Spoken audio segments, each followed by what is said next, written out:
Today's video dives straight into another wild HOA drama that begins with something seemingly minor and spirals into absolute chaos. Picture this: an HOA rule enforcer type, a nosy neighbor who refuses to overlook the tiniest detail, and a homeowner who's finally reached their limit and responds in the most gratifying, clever way imaginable. If you love watching entitled Karens lose it over absurd rules, seeing ridiculous HOA overreach get called out, and enjoying a dose of smart, malicious compliance that ends with a perfectly clean, satisfying payoff, this one's going to hit all the right spots. It opens with pure tension. Give us the vault code now. I'm heading out for a morning security consultation gig in Phoenix when 3 HOA board members suddenly block my truck right at the neighborhood exit. Bryce Kellerman plants himself smack in front of my bumper, gripping his clipboard like it's a loaded weapon, flashing that smug corporate lawyer grin that's about to vanish forever. He declares, "Emergency Inspection Authority," in a voice that's shaking more than a malfunctioning paint shaker. They claim they know about the weapons and cash supposedly stashed in my safe, and they want the code before I can leave.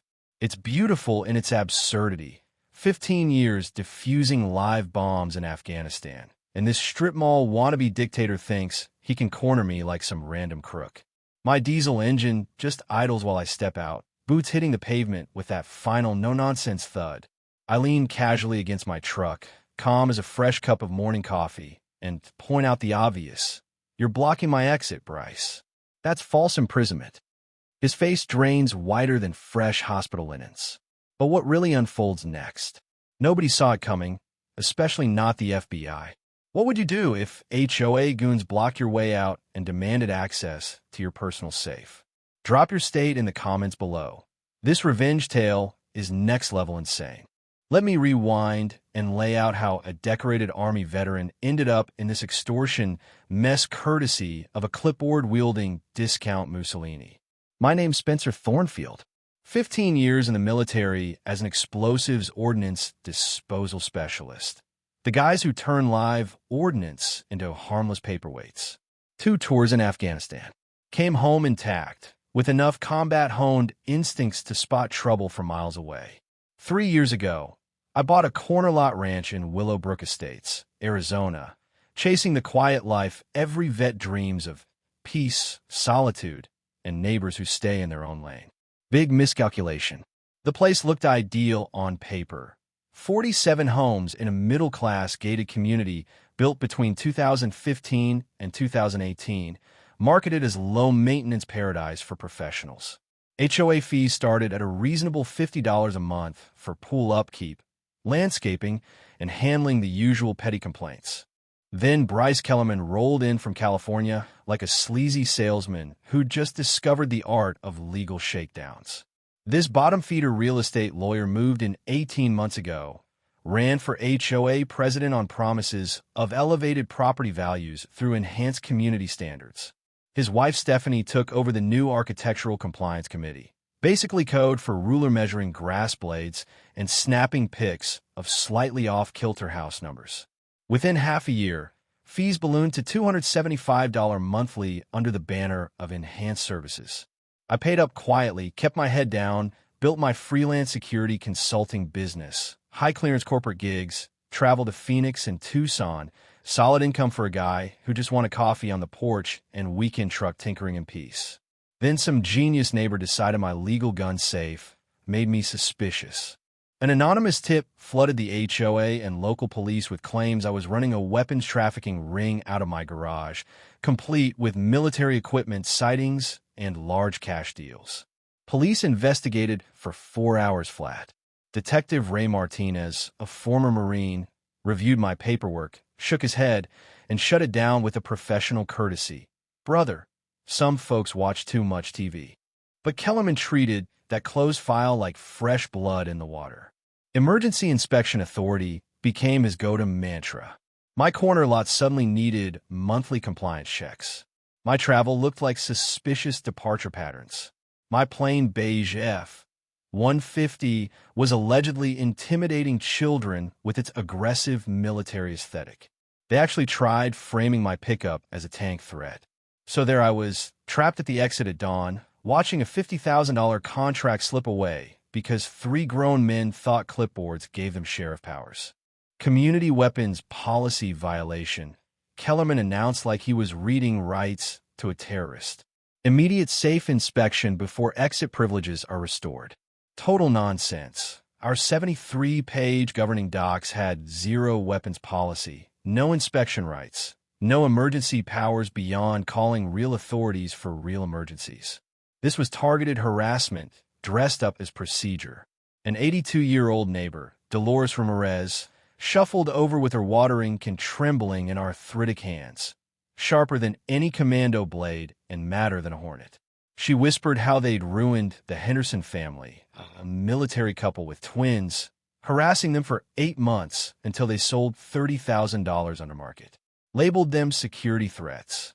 3 other veteran families forced out the same way. Anonymous complaints, fake crises, sustained pressure until they fled. Rage hit like a metallic flood in my mouth. This wasn't random drama.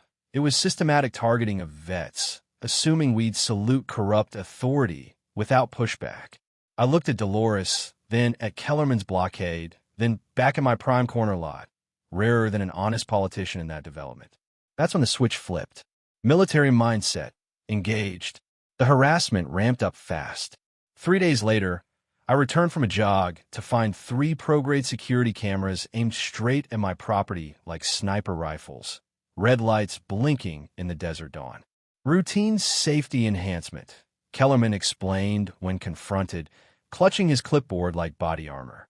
Anonymous concerns about your suspicious activities. Drinking coffee on my porch. Clearly terrorist recon. I countered professionally, installed my own military-grade setup. Night vision, motion sensors, audio, all legal and documented, to catch their amateur antics in crystal-clear detail. Old intel contacts confirmed what every homeowner should know. You have absolute rights to inspect HOA financials within 10 business days of a written request, copies at actual cost only. Refusal triggers state oversight automatically. A nuclear button most never push. I fired off that records request and watched Kellerman pale as he realized the floodgates opening. Simultaneously, I flagged their unauthorized cameras to the HOA's insurance carrier. Response was golden. Unauthorized installations violate liability policy. Remove in 72 hours or coverage cancels. No insurance equals no HOA power. Then the jackpot. Background digs revealed Kellerman's suspended Nevada law license for client fund theft, unlicensed Arizona practice, and $47,000 in HOA payments funneled to his ghost property consulting LLC. Our dictator was robbing the community while harassing people to distract from it.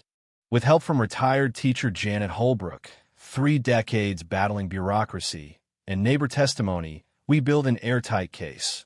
Bank records, footage, harassment logs, everything chronological like a briefing packet. Presented it at the American Legion Hall to 23 furious residents. Signatures flew for a recall election. Evidence piled for criminal charges. Kellerman's panic moves only dug him deeper. Smear flyers calling me a P2-riddled arms dealer, sabotaging my contracts with fake FBI investigation claims, tailing me, vandalism, bribery attempts, even a garage break-in to plant fake evidence, movie props, oregano, and surplus cans, caught on my cameras. False gas leak emergency with Hazmat and his brother's crew ready to excavate my yard without permits. Tied to secret development plans, merging my lot into luxury townhomes. Every escalation handed more federal felonies. Burglary, evidence tampering, insurance fraud, RICO patterns across states. His wife, Stephanie Crack, delivered a box of damning docs showing millions in theft via shell companies, double-dipping, empty reserves, targeted vet profiling. Insurance had a fraud protection clause. Conviction meant full restitution plus damages. We coordinated with FBI white-collar, insurance investigators, fire department, false reports felony, city inspectors, permit fraud. Evidence chain was Pentagon tight. At the PAC community meeting, I laid it all out, financials, audio of his vile confessions, targeting proof. FBI arrested him on the spot for RICO, wire/mail fraud, domestic terrorism, civil rights violations. Handcuffs clicked, clipboard hit the floor. 6 months later, 18-year federal sentence, no parole. $847 recovered via forfeiture. Full restitution to victims. HOA fees back to $50 with transparency. New vet-led board. Property values up 20%. I married Janet on that corner lot. Adopted kids from a fallen service member. Started a nonprofit helping other communities fight fraud. Kellerman's schemes became precedent for HOA reforms nationwide. What began as a blocked exit ended with justice delivered decisively. Don't mess with vets who've defused real bombs. We know how to defuse corruption too. Mission accomplished.